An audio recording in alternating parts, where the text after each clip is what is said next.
नमस्कार और बहुत सारा प्यार बच्चों।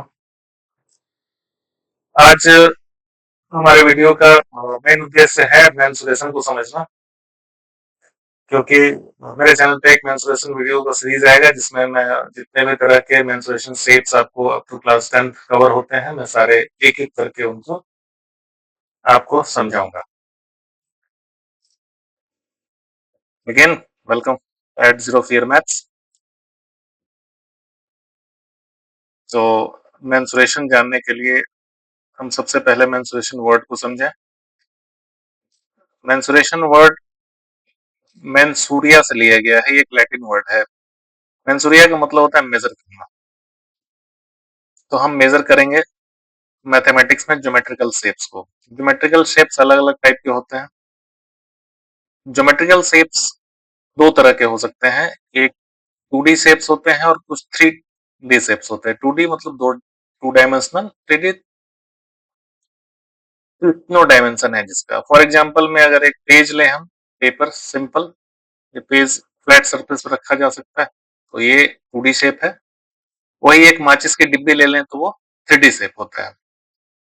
एक ट्रायंगल अगर फ्लैट है, पेपर का ट्रायंगल बना लें तो ट्रायंगल है, और वही एक माचिस की डिब्बी को साइड से काट के ट्रायंगल बना दें तो पिरामिड हो जाता है। तो देखेंगे हम अलग अलग 2D और 3D शेप्स कौन कौन से होते हैं। ये देखिए 2D शेप्स हैं, circle, square, rectangle, triangle, rhombus.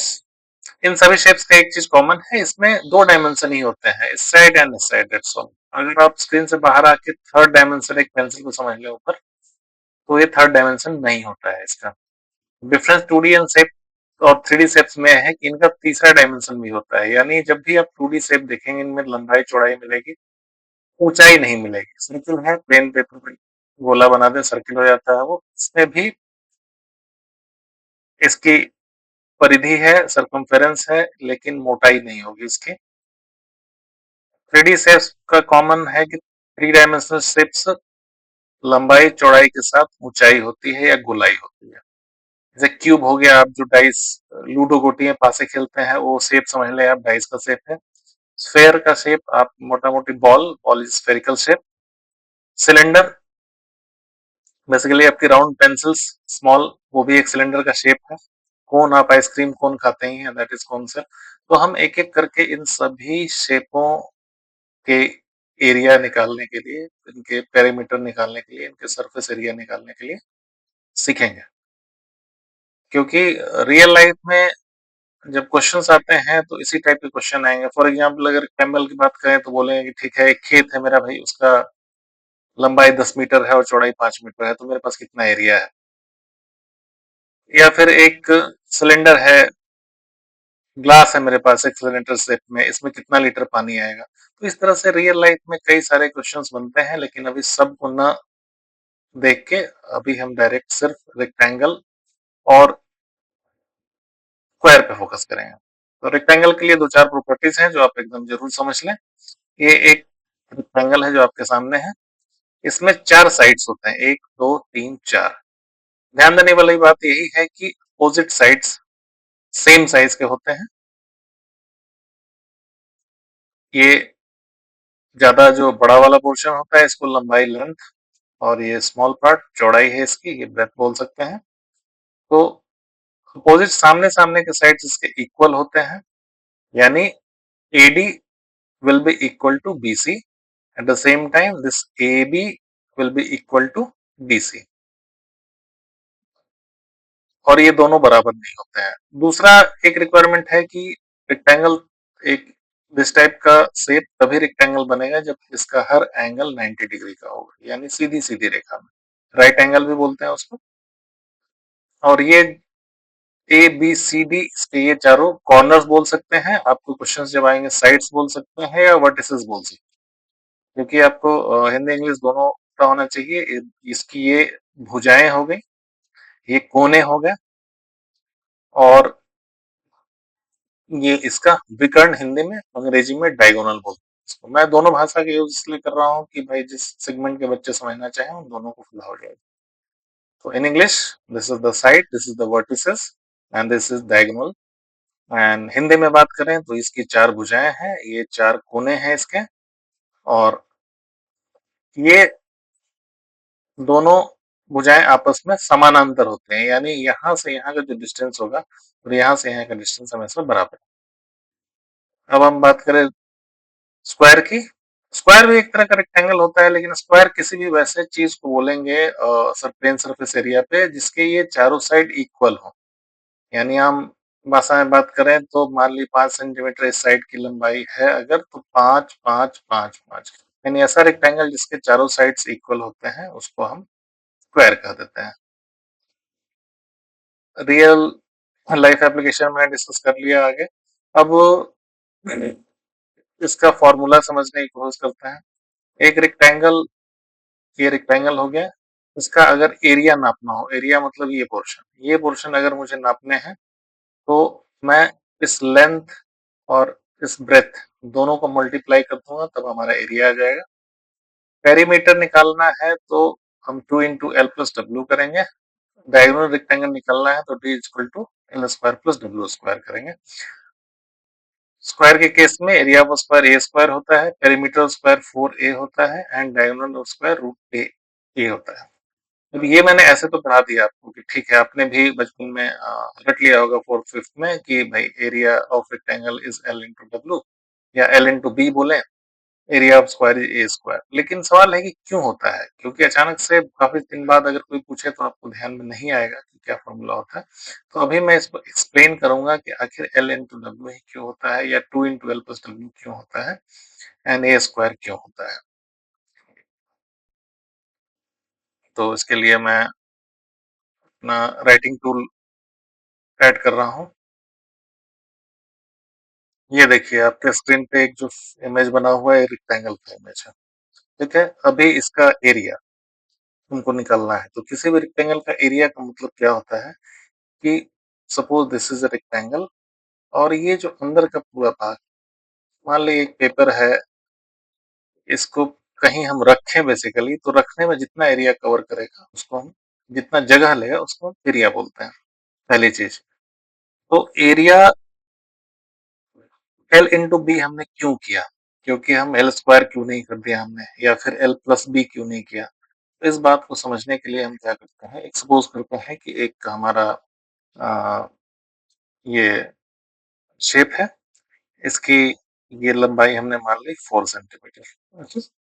इसके बाद हमने इसकी चौड़ाई, क्योंकि भी हमने रेक्टेंगल में पढ़ा है कि इसके सामने की जो साइड होगा वो भी सेम होगा 4 सेंटीमीटर, लंबाई 4 4 सेंटीमीटर हो गया।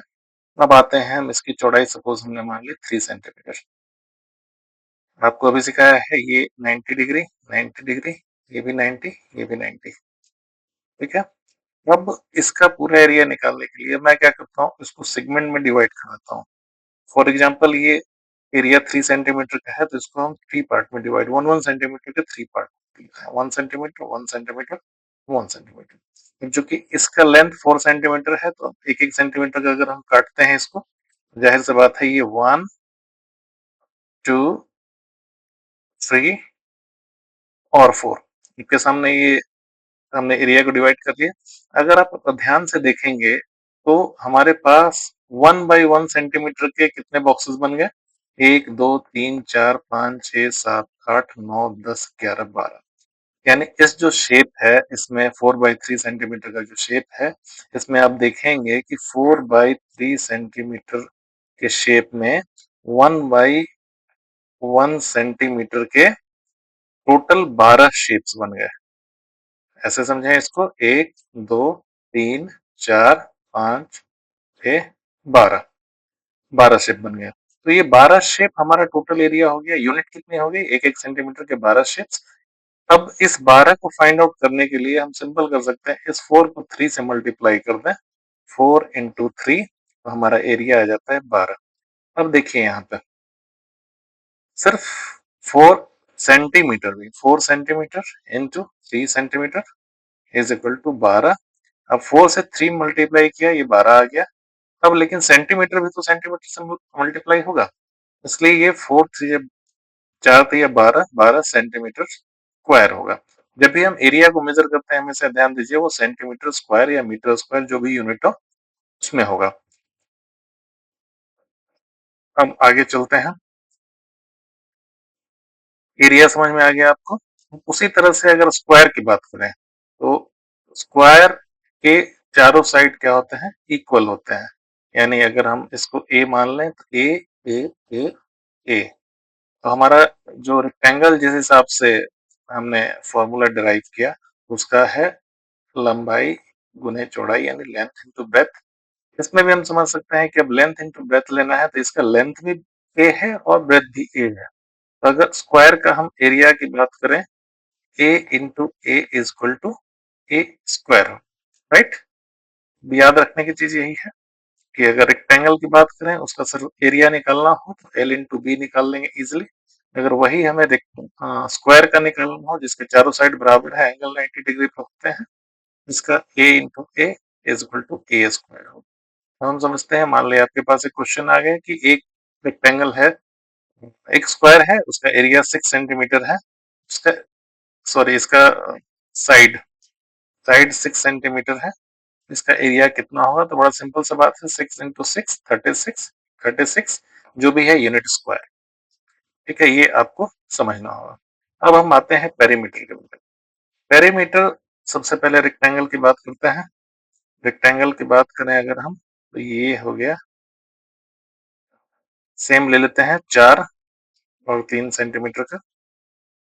पेरीमीटर किसी एरिया का वो एरिया होता है, सपोज एक कागज है, आप यहां से एक धागा लें और इस धागा को ऐसे ऐसे ऐसे ऐसे चारों कोना को टच करते हुए, थोड़ा भी इधर उधर ना करते हुए अगर पूरी लंबाई निकालेंगे इसको हम, तो उस लंबाई को बोलते हैं हम घेरा। बेसिकली घेरा मतलब पेरीमीटर। कोई पूछे पेरीमीटर क्या है तो किसी भी शेप का, जैसे सर्किल है, यहाँ पे शुरू करें और एक धागा लेके पूरा इसको कवर कर दें, तो जितना लंबा ये धागा निकलेगा, सपोज इमेजिनरी ये सर्किल है, इसको हम यहाँ कैंची से काटते हैं, काट के इसको सीधा कर लें, तो एक जो लाइन निकलेगी ये होता है इसका पेरीमीटर। उसी तरह से आप रेक्टेंगल की बात करें, ये हो गया रेक्टेंगल, यहां से इसको इसको इसको इसको सबको जोड़ लें तो बनता है हमारा पेरीमीटर। अब देखिए रेक्टेंगल में क्या था, ये हमारा एल है, सामने का साइड सेम इक्वल होगा एल, ये बी बी।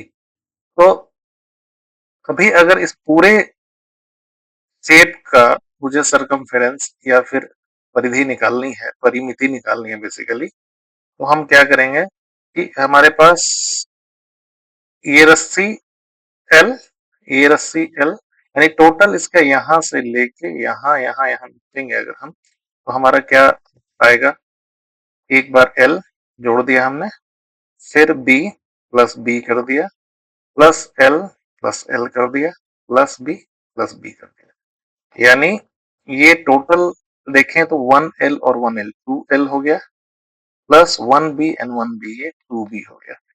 इसी को अगर हम इसमें टू कॉमन कर लें तो 2 इंटू एल प्लस बी। अगर आज ये फॉर्मूला अब आप समझ जाइए, बिल्कुल भूलना नहीं है। किसी भी रेक्टेंगल का पेरीमीटर क्या होता है, तो एल और बी के शेप में 2 इंटू एल प्लस बी। फिर से मैं रिवाइज करा देता हूं ताकि आप भूले नहीं। ये रहा हमारा रेक्टेंगल। रेक्टेंगल हमने बोला था कि जब भी इसका निकालना हो तो लेंथ को ब्रेथ से मल्टीप्लाई कर देंगे, एरिया हमारा हो जाएगा एल इंटू बी। क्यों हुआ वो आपके सेगमेंटन वैल्यू से मैं ऑलरेडी बता चुका हूँ कि इस तरह से डिवाइड करें तो यूनिट स्क्वायर मीटर या यूनिट स्क्वायर जो आता है उससे हमें ये पता चलता है। अभी इसका पेरीमीटर के लिए मैंने बात की, पेरीमीटर यानी 2 इंटू एल प्लस बी, हर रेक्टेंगल का ये होगा। अब आ जाते हैं स्क्वायर में। स्क्वायर में चूंकि ए लंबाई और चौड़ाई दोनों सेम होती है, इसलिए उसका एरिया होता है a into a equal to a square. हो गया।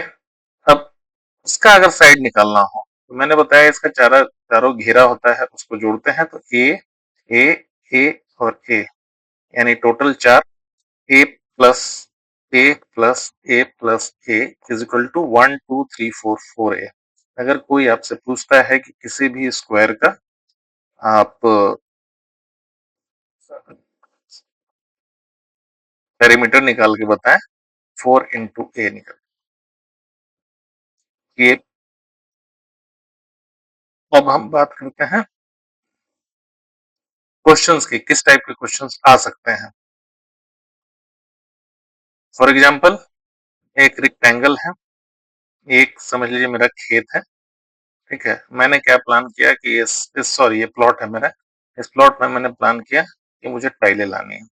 अब ये प्लॉट मेरा 12 बाई 10 फीट का है, सपोज 12 बाई 10 फीट का है।